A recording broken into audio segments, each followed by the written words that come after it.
کتاب الرہن، رہن کے بارے میں. رہن ہوتا ہے گروی رکھنا. یہ سفر اور حضر دونوں میں ہو سکتی ہے. قرآن پاک میں صرف سفر کا ذکر ہے. اور گروی کس وقت رکھی جاتی ہے کوئی چیز؟ کہ جب کسی سے کوئی قرض لینا ہو تو قرض دینے والے کے اطمینان کے لیے اپنا کوئی مال اس کے حوالے کر دیا جائے تو وہ مال رہن کہلاتا ہے. باب فی الرہن فی الحضر، یعنی اپنے گھر میں بھی رہن رکھا جا سکتا ہے، صرف سفر میں نہیں.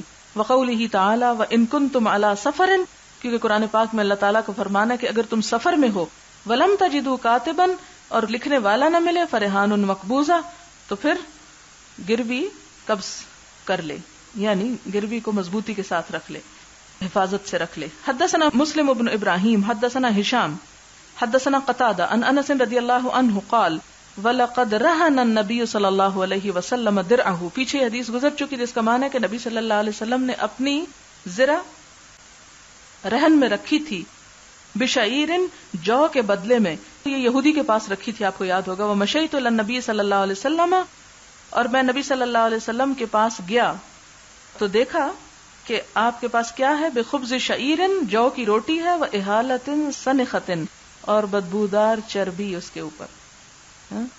یعنی چربی جل چکی ہوگی یا کسی وجہ سے اس میں. اور چربی ویسے بھی آپ نے دیکھا کہ چربی کی خاص اسمیل ہوتی، یعنی گھی وغیرہ نہ تھا، کوئی مکھن نہ تھا، کوئی اور چیز نہ تھی.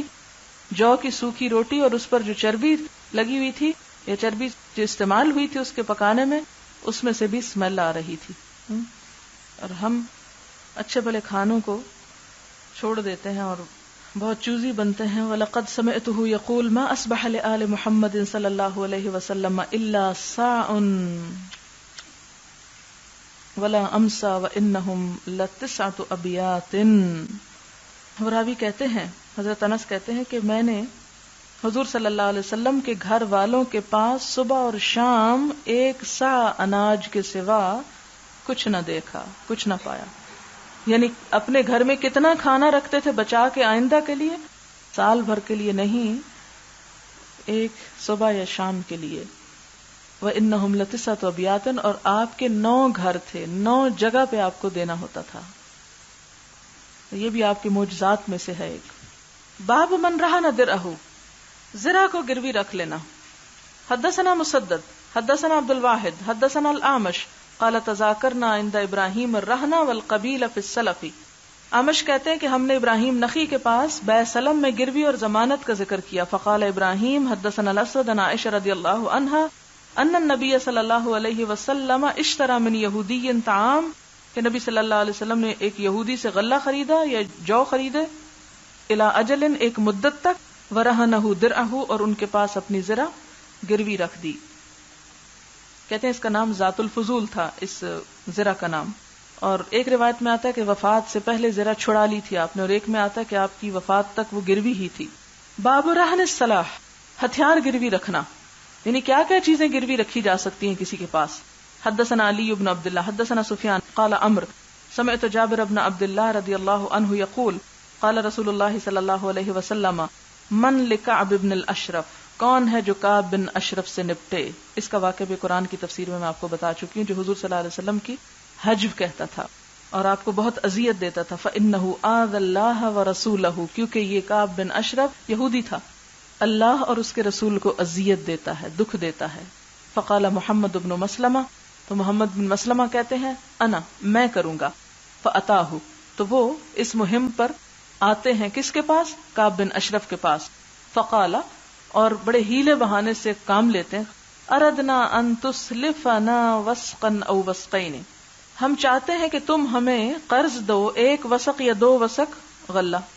فقال ارہنونی نساءکم، ذرا دیکھیں کس قدر بدماش انسان ہے. کہتا ہے اپنی عورتوں کو میرے پاس پھر گروی رکھ دو، 1 وسق غلے کے عوض اپنی عورتیں میرے پاس گروی رکھ دو. اسی سے اس کے اخلاق کا اندازہ ہو سکتا ہے.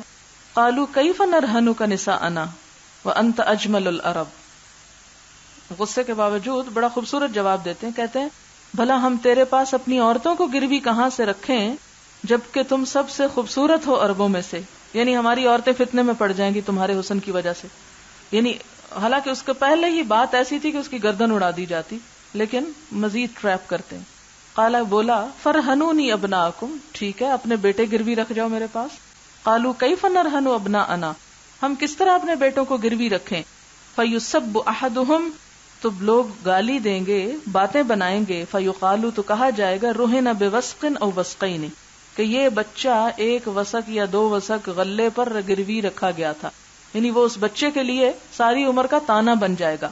ھذا عار علینا، یہ بات ہمارے لیے بڑی عار والی ہے. ولکننا نرہنک اللأمۃ، ہم اپنے ہتھیار تمہارے پاس گروی رکھ دیتے ہیں. قال سفیان یعنی السلاح، لأمہ کیا ہے؟ اسلحہ. فوعدہ ان یأتیہ، تو اس کے ساتھ وعدہ کر لیا کہ وہ اپنے ہتھیار لے کے آ رہے ہیں، اور اصل مقصد کیا تھا؟ قتل کرنا. فقتلوہ، تو آ کے اس کو قتل کر ڈالا. ثم اتوا النبی صلی اللہ علیہ وسلم فاخبروہ، پھر وہ نبی صلی اللہ علیہ وسلم کے پاس آئے اور ان کو خبر دی. وہ کہتے ہیں کہ بڑے ہیلے بہانے کے ساتھ اس کو کہا کہ تمہارے سر سے بڑی اچھی خوشبو آ رہی ہے، تو اس پہ وہ بھول گیا، کہنے لگا ہاں میرے پاس ایک ایسی عورت ہے جو پورے عرب کی عورتوں میں زیادہ بہترین خوشبو لگاتی. ان کا کیا، ہم تمہارا سر سونگ سکتے ہیں؟ کہا سونگ لو. سر سونگتے کے بہانے سر پکڑ لیا اور دوسرے کو اشارہ کیا اور اس نے تلوار چلا دی. باب الرہن مرکوب و محلوب، رہن والا جو جانور ہے اس پہ سواری بھی کی جا سکتی ہے اور اس کا دودھ بھی دوہا جا سکتا ہے. یعنی اگر کوئی شخص اپنا جانور گروی رکھ گیا کسی کے پاس اور وہ جانور سواری کے قابل ہے تو اس پہ سواری ہو سکتی ہے، یعنی وہ اس جانور کو استعمال کر سکتا ہے. اور اسی طرح جب اس کے دودھ دونے کا وقت ہے تو دودھ بھی نکال سکتے، کیونکہ اگر اس کا دودھ اسی میں چھوڑے رکھے گا تو وہ بیکار جائے گا، جانور کے لیے بھی نقصان دہ ہوگا. وقال مغیرۃ عن ابراہیم ترکب الدالۃ بقدر علفھا، کہ گم گشتہ جانور کے اوپر سواری کی جا سکتی ہے بس اتنے ہی اندازے کی جتنا اس کو چارہ کھلایا، یعنی جتنی قیمت کا چارہ کھلایا اتنا اس کا کرایہ سمجھ کر اس پہ اتنا سفر کیا جا سکتا ہے. وتحلب بقدر علفھا، اور اس کے چارے کی قیمت کے برابر اس کا دودھ خود لے سکتا ہے. والرہن مثلہ، اور رہن بھی اسی طرح، یعنی گم جانور، یعنی جیسے پیچھے آپ نے پڑھا نا وہ گم گشتہ جانوروں کے بارے میں، دالت الغنم اور دالت الابل اور دوسری گم چیزوں کے بارے میں کیا کیا جائے. تو یہاں پر کیا بتایا جا رہا ہے کہ اگر کوئی جانور گم شدہ کسی کا مل جائے، مثلا کسی کو گم شدہ مرغی مل گئی اور اس کو گھر لے آتا اور اس کو دانا دن کا کھلاتا اور وہ انڈا دے دیتی ہے، تو انڈا بھی کس کا ہوگا؟ جس نے اس کو دانا کھلایا. اسی طرح اگر دودھ دو لیتا ہے تو دودھ دو کے پی سکتا ہے جب تک کہ اس کا مالک نہیں مل جاتا. اونٹ پکڑنے کا تو آپ کو معلوم ہے، آپ صلی اللہ علیہ وسلم بڑے ناراض ہوئے تھے، لیکن بکری وغیرہ آپ نے اجازت دی تھی تو بکری کا دودھ دو سکتا ہے. اب یہ کہ کتنا دودھ، تو اب یہ رائے ہے ایک فقہا نے کہا کہ اتنا جتنا چارہ اس کو کھلا رہا ہے، جتنے پیسے چارہ کھلانے پہ اتنا دودھ اس کا نکال لے. لیکن بات یہ ہے کہ اگر باقی اس کے اندر چھوڑ دے تو بھی اس سے کوئی فائدہ نہیں ہوگا. حدثنا ابو نعیم حدثنا زکریا عن عامر عن ابی ہریرہ رضی اللہ عنہ عن النبی صلی اللہ علیہ وسلم انہ کان یقول الرہن یرکب بنفقتہ، نبی صلی اللہ علیہ وسلم نے فرمایا کہ گروی جانور پر اس کا خرچ نکلنے کے لیے سواری کی جائے، یعنی اس کو کھلانے پر جو پیسہ لگتا ہے اس کے عوض اسے سواری میں استعمال کیا جائے. وَيُشْرَبُ لَبَنُ الدَّرِّ إِذَا كَانَ مَرْهُونًا، اور اس کا دودھ پیا جائے، یعنی اس کے تھن کا دودھ پیا جائے جبکہ وہ رہن رکھا گیا ہو، کیونکہ اگر وہ جانور اس کے پاس رہن ہے تو یہ اس پہ خرچ کر رہا ہے، اس کو لک آفٹر کر رہا ہے، اس کو چارہ کھلا رہا ہے، تو اب اس کے اوپر بہت سا خرچ آ رہا ہے. اب اس خرچ کا معاوضہ وہ کس سے لے؟ اسی جانور سے ہی لے. نتیجتاً اس کا دودھ دو کر پی جائے یا استعمال کر لے یا پھر اسے کسی کام میں لے آئے. کیونکہ ایک روایت میں آتا ہے نا کہ اگر کسی کو قرضہ دے تو اس سے کسی قسم کا فائدہ نہیں اٹھانا چاہیے، کیونکہ وہ فائدہ اس پر کیا ہوگا؟ ایک طرح سے سود شمار ہوگا. لیکن وہ قرضہ وہ ہوتا ہے جس پر گروی نہ رکھی گئی ہو. تو یہ کون سا ہے؟ جس پہ گروی رکھی گئی ہے. تو گروی کے احکامات الگ ہیں صرف قرضے کے علاوہ. حدثنا محمد بن مقاتل اخبرنا عبداللہ اخبرنا زکریا عن الشعبی عن ابی ہریرہ رضی اللہ عنہ قال قال رسول اللہ صلی اللہ علیہ وسلم الرہن یرکب بنفقتہ اذا کان مرہونا ولبن الدر یشرب بنفقتہ اذا کان مرہونا وعلی الذی یرکب ویشرب النفقۃ.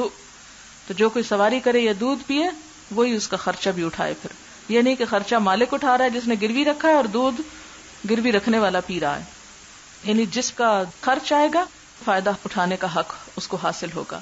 باب الرہن عند الیہود وغیرہ، یہود وغیرہ کافروں کے پاس کوئی چیز گروی رکھنا. حدثنا قتیبۃ حدثنا جریر عن الاعمش عن ابراہیم عن الاسود عن عائشہ رضی اللہ عنہا قالت اشترى رسول اللہ صلی اللہ علیہ وسلم من یہودی طعاما ورهنه درعه.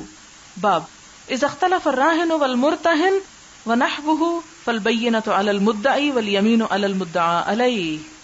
اذا اختلف جب اختلاف پیدا ہو جائے کس کے درمیان؟ الراہن رہن رکھنے والے کے درمیان یعنی جس کا مال ہے، والمرتہن اور جس کے پاس گروی رکھا گیا ہو، گروی رکھنے والے کے پاس یعنی کسی چیز پہ جھگڑا ہو جائے.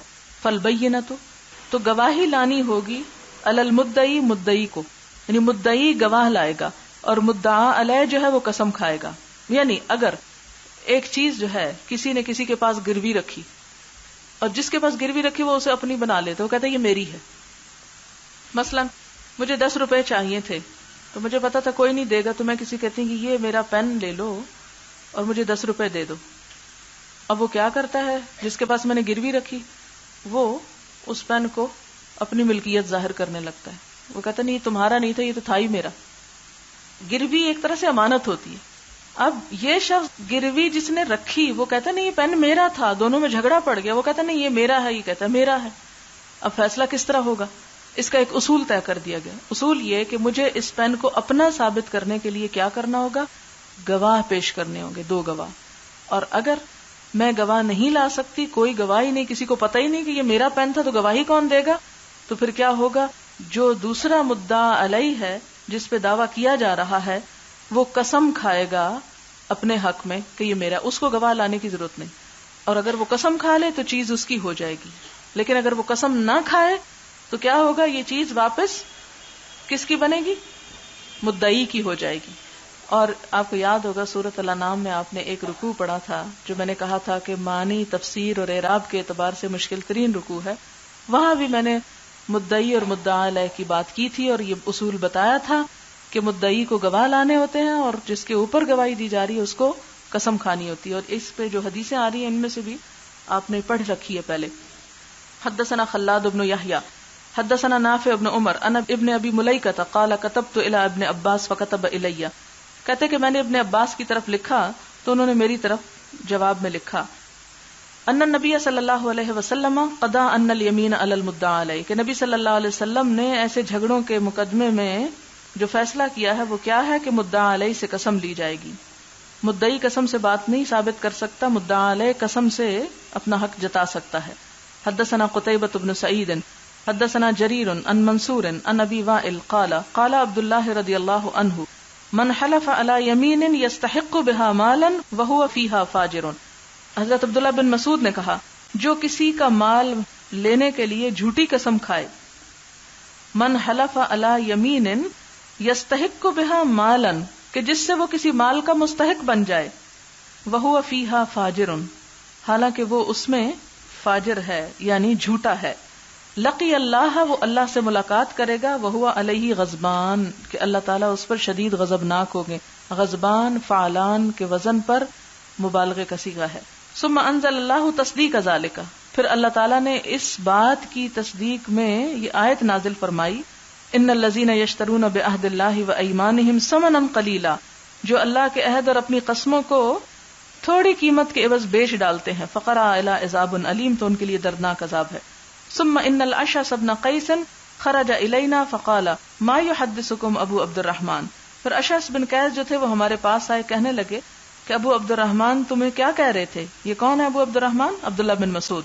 قال، وہ کہتے ہیں فحدثناہ، تو ہم نے اس کو بتایا. قال فقال صدق، تو کہتے ہیں کہ ہاں انہوں نے سچ کہا. لفی نزلت، کہ یہ میرے ہی بارے میں نازل ہوئی. کانت بینی و بین رجل خصومہ، اور قصہ کیا تھا کہ میرے اور ایک شخص کے درمیان جھگڑا تھا. فی بئر، ایک کنویں کے بارے میں. فاختصمنا الی رسول اللہ صلی اللہ علیہ وسلم، تو ہم نے مقدمہ حضور صلی اللہ علیہ وسلم کے سامنے پیش کیا. فقال رسول اللہ صلی اللہ علیہ وسلم، نبی صلی اللہ علیہ وسلم نے فرمایا شاہدہ کا، کہ 2 گواہ لاؤ.